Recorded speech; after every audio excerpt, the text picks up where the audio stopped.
Bismillahirrahmanirrahim. Assalamualaikum warahmatullahi wabarakatuh. Salam sejahtera buat Anda semua. Om Swastiastu, Namo Buddhaya. Hari ini kita akan bedah buku lagi dengan tema buku The Lost Art of Closing. Ya, buku ini sangat luar biasa ya. Buku yang mudah dimengerti dan brilian. Jadi cara melakukan closing di era modern. Yes. Jadi di buku ini ada 10 komitmen yang mendatangkan penjualan. Ini karya Anthony Iannarino. Cetakan tahun 2014 ini. Apa aja yang kita pelajari di buku ini? Yang pertama adalah filosofi baru untuk meraih komitmen. Terus yang kedua, mengontrol komitmen. Terus yang ketiga, nilai pertukaran, komitmen waktu, komitmen untuk mengeksplor, komitmen untuk berubah, komitmen untuk berkolaborasi, komitmen untuk membangun konsensus, komitmen untuk berinvestasi, komitmen untuk meninjau, komitmen untuk memecahkan persoalan, komitmen untuk memutuskan, dan komitmen untuk melaksanakan. Nah, di sini juga ada pedoman untuk closing. Jadi di pengantar di buku ini disebutkan bahwasanya dari semua pengamatan yang kami lakukan untuk buku The Challenger Customer, mungkin yang paling fundamental adalah kompleksitas yang semakin meningkat dari pembelian B2B, business to business. Meskipun para profesional penjualan B2B kerap mengeluhkan kompleksitas yang cepat meningkat dari solusi-solusi penjualan, tantangan yang jauh lebih dewasa bukanlah menjual solusi-solusi tersebut. Bagi banyak orang, kesimpulan ini mengejutkan. Mungkin para pelanggan dewasa ini sepertinya jauh lebih berdaya dibanding yang pernah ada sebelumnya. Dengan mudah memperoleh informasi, mereka kini dapat secara bebas mengidentifikasi lebih banyak pilihan di lebih banyak supplier, semuanya tanpa bertemu seorang perwakilan tenaga penjual atau menerima panggilan telepon penjualan. Ya. Jadi kita melupakan sejenak pekerjaan menjual kita dan memposisikan diri sebagai pelanggan. Jadi kalaulah kita sekarang sebagai seorang penjual, kita harus memposisikan diri kita itu sebagai pelanggan. Jadi kira-kira menurut teman-teman apa yang dibutuhkan seorang pelanggan, seorang konsumen? Kira-kira kalau Anda jadi seorang konsumen, apa sih kebutuhan Anda semua? Ya. Karena jangan sampai kita itu hanya fokus jualan tanpa kita memikirkan bahwasanya yang kita target pasar kita itu adalah seorang konsumen yang harus kita jual. Lebih banyak pelanggan yang menjadi cepat kewalahan dengan terlalu banyak informasi, terlalu banyak pilihan, dan terlalu banyak orang. Ya. Jadi sekarang itu di era disrupsi ini ya Bapak Ibu, informasi itu masuk per hari itu bisa puluhan, bahkan ratusan informasi masuk ke handphone Anda. Nah, kira-kira informasi apa yang bisa membuat orang itu mau melihat informasi yang kita berikan? Nah, itulah yang harus kita pikirkan sebagai kita ini sebagai seorang konsumen. Karena sebenarnya Anda sebagai seorang penjual itu Anda adalah seorang konsumen juga. Makanya kalau saya selalu bilang kepada diri saya, pada teman-teman semua, kalau Anda menjual sesuatu, saya sarankan Anda sudah mengkonsumsinya contohnya, atau Anda sudah pernah menaikinya. Contohnya Anda jualan mobil, ya sarannya Anda sudah tahu mobilnya, fitur-fiturnya apa, jadi lebih gampang menjualnya. Atau taruhlah Anda sekarang bisnis kosmetik, saran saya Anda coba kosmetiknya dulu, dicoba ya, gimana rasanya, seperti itu. Dan taruhlah Anda seorang penjual suplemen, ya Anda konsumsi dulu suplemennya, seperti itu ya teman-teman.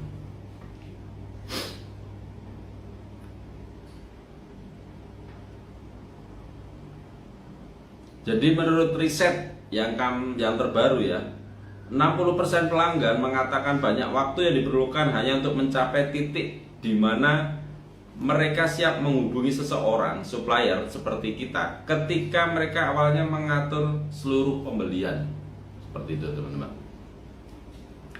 Tidaklah heran jika sebagian besar supplier B2B mengatakan bahwa kompetitor utama mereka dewasa ini bukanlah kompetisi, melainkan kondisi status quo. Di sinilah terdapat pelajaran yang sangat penting bagi semua profesional penjualan. Jalan tersingkat untuk keberhasilan penjualan yang meningkat ada pada apa yang disebut Antonio Iannarino adalah pendekatan yang berorientasi pada pelanggan dalam penjualan. Secara rinci, bekerja dengan pelanggan untuk mengidentifikasi rintangan dalam pembelian yang dapat diperkirakan, lalu memastikan kemampuan maupun komitmen mereka untuk bergerak maju di setiap tahap pembelian. Seperti itu teman-teman ya. Jadi buat teman-teman yang baru hadir, sore hari ini saya bedah buku The Lost Art of Closing ya. Jadi buku ini sangat luar biasa, banyak menginspirasi. Silakan buat teman-teman bantu tap-tap layarnya, bantu bagikan ke tim Anda, 10 tim Anda, bagikan juga ke 10 grup dagang Anda. Terima kasih buat teman-teman Mariana, Andi Mose, Sani Delava, thank you, Aisyah Ade, selamat datang, Ahmid Faisa, terima kasih sudah menonton ya.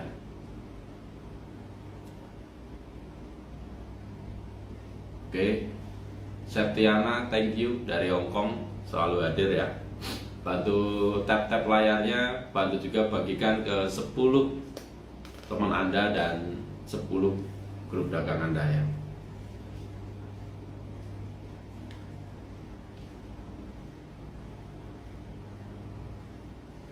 Closing bukanlah satu kejadian tunggal, tapi seluruh rangkaian kejadian. Dan kesuksesan dalam mengarahkan setiap kejadian sangatlah penting untuk bergerak ke tahap berikutnya. Sebenarnya ini merupakan sebuah seni yang sama sekali baru, memenangkan komitmen pelanggan di 10 momen spesifik perjalanan dan menggerakkan pelanggan ke tahap selanjutnya ya teman-teman.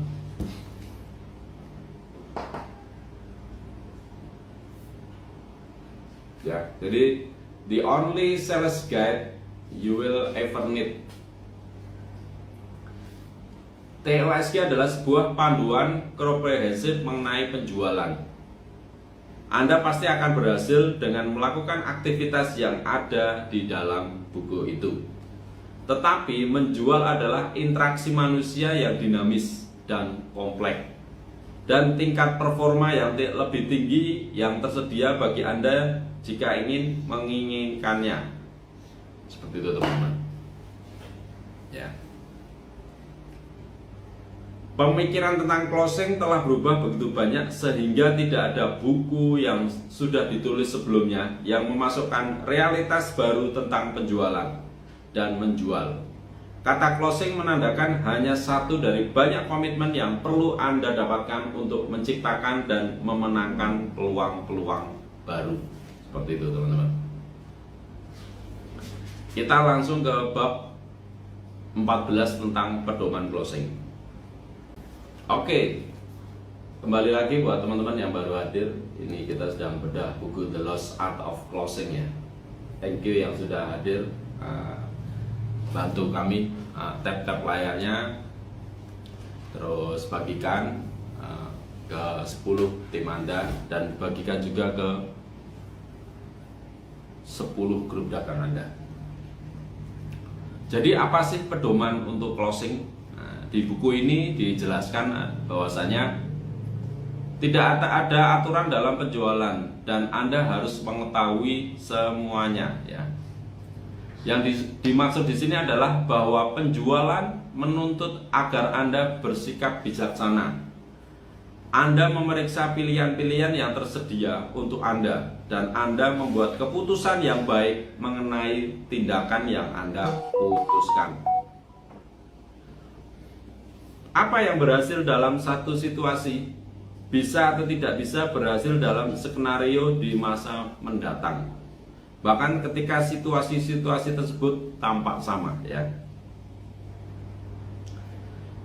Pelajari pedoman ini dan gunakan pedoman ini untuk meningkatkan kemampuan Anda untuk meminta, memperoleh, dan komitmen-komitmen yang Anda butuhkan. Seperti itu.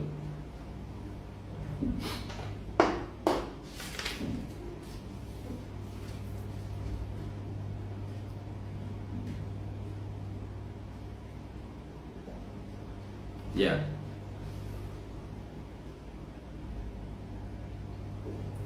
Jadi apa aja sih yang komitmen yang harus kita butuhkan ya teman-teman? Bahwasanya di dalam bisnis ini beberapa hal yang harus dilakukan dalam membuat komitmen adalah minta. Jadi kita harus meminta kepada konsumen kita. Nah, contohnya teman-teman bisa melihat hari ini teman-teman disuruh contohnya meminta, saya minta teman-teman bantu tap-tap layarnya, bantu bagikan ke 10 teman Anda, bantu bagikan ke 10 grup dagang Anda. Itu kan meminta. Sama halnya kalau Anda sedang menjual, Anda bisa meminta pendapat orang tersebut. Ya, bisa jadi kita belajar mendengarkan apa yang konsumen itu inginkan. Saya kadang selalu membuat pernyataan kepada teman bagaimana tentang produk yang saya tawarkan. Nah, jadi itu kita tawarkan seperti itu.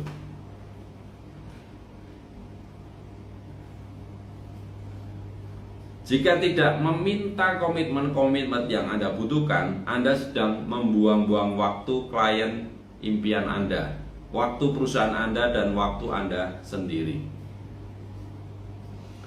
Jadi kadang kalau kita berbisnis atau kita membeli, kita minta komitmennya. Gimana Pak? Bisnisnya kapan akan kita mulai? Atau kita bisa bicara sama klien-klien kita, kapan saat Anda membeli produk ini? Kita bisa tanyakan, kira-kira kendala Anda dalam membeli produk ini apa? Seperti itu.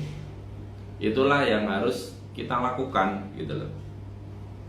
Karena sesungguhnya klien impian Anda ingin Anda meminta bisnis mereka. Mereka ingin bekerja bersama seseorang yang ingin membantu mereka memecahkan tantangan-tantangan mereka yang paling besar dan paling mendesak. Ya, jadi teman-teman, Anda semua bisa berbagi cerita, berbagi peran, berbagi nasihat kepada klien atau konsumen-konsumen Anda, apa yang mereka inginkan, kan seperti itu. Dan bahkan meminta untuk membantu sekarang, seperti itu. Ya.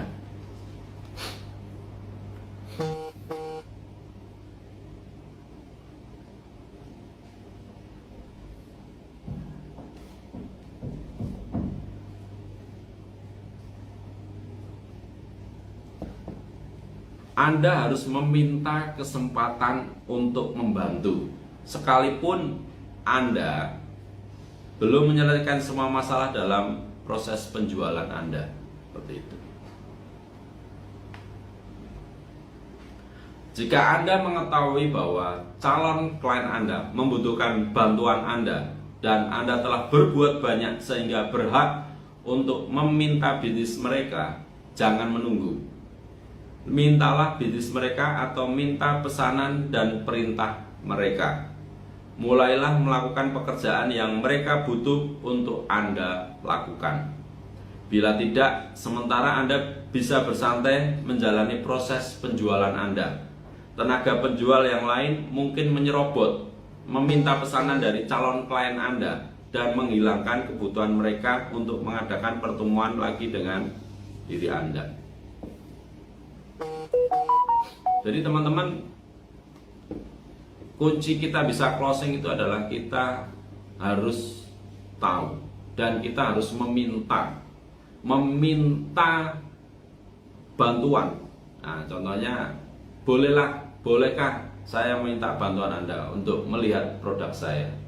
Atau bolehkah saya meminta waktu Anda 5 menit saja untuk menjelaskan tentang produk ini? Jadi kita benar-benar melakukan yang minta gitu loh. Paksa, kalau perlu dipaksa gimana Pak? Boleh saja. Tapi maksanya bukan dengan kasar maksudnya, tapi dengan cara Anda konsisten. Gimana? Bagaimana Pak? Apa kendalanya? Nah, closing mau tanda tangan kapan? Nah, ibaratnya Anda bisa lihat kalau tenaga sales ya di lapangan itu luar biasa perjuangan mereka. Mereka ibaratnya tanpa patah arang meminta. Dan berhentilah menganggap kekhawatiran sebagai keberatan. Jadi jangan melihat orang itu, kita jangan khawatir dulu. Kita fokus saja. Kita yakin orang yang kita tawar itu pasti closing. Gitu. Berikut ini adalah beberapa kekhawatiran nyata yang mungkin dimiliki klien impian Anda ketika mereka menjalani proses perubahan. Anda harus menganggapnya demikian. Yang pertama, jika Anda tidak mengetahui apa yang berusaha dijual oleh seseorang kepada Anda, maka Anda tidak membeli.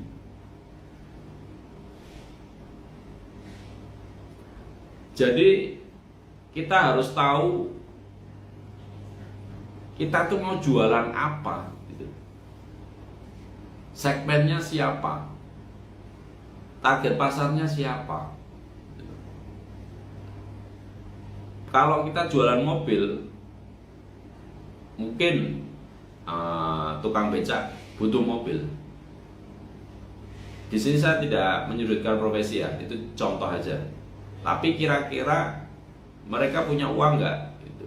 Nah, kita bisa tahu mereka bisa membeli kalau kita tahu apa yang kita jual. Seperti itu.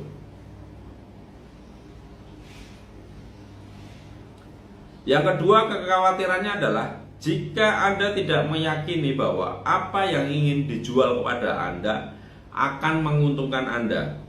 Anda berkata tidak ketika mereka meminta Anda untuk membuat kemajuan.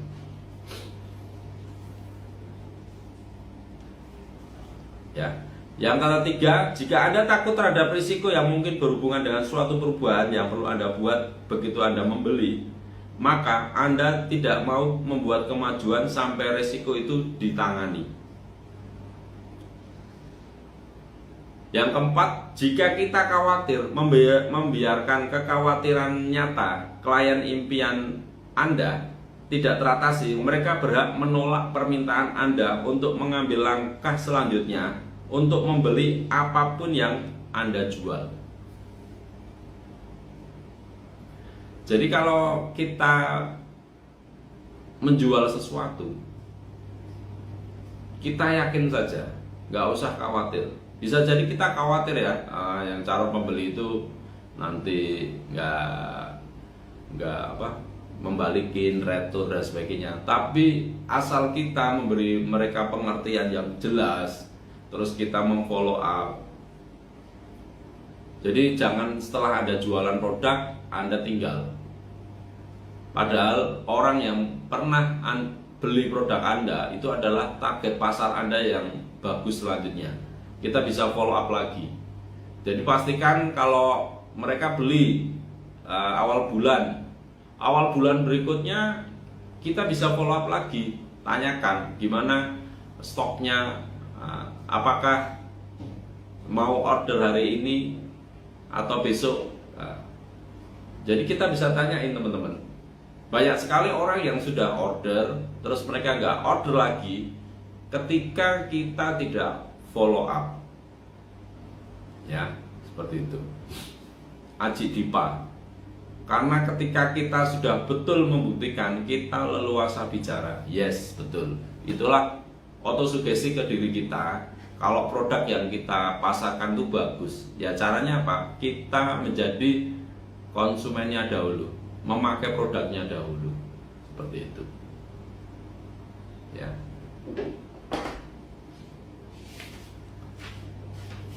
Jadi agar kita closing, apa langkah selanjutnya? Selalu menonjolkan keyakinan. Kita harus yakin, Bapak Ibu. Di industri yang saya geluti, teman-teman, di industri network marketing, kita menjual sesuatu itu bisa closing bukan karena produk, bukan karena sistem, tapi karena apa? Karena antusias kita, karena keyakinan kita. Kalau kita yakin menerangkan, maka keyakinan, antusias kita itu akan menular. Itulah, di saat itulah orang itu akan closing.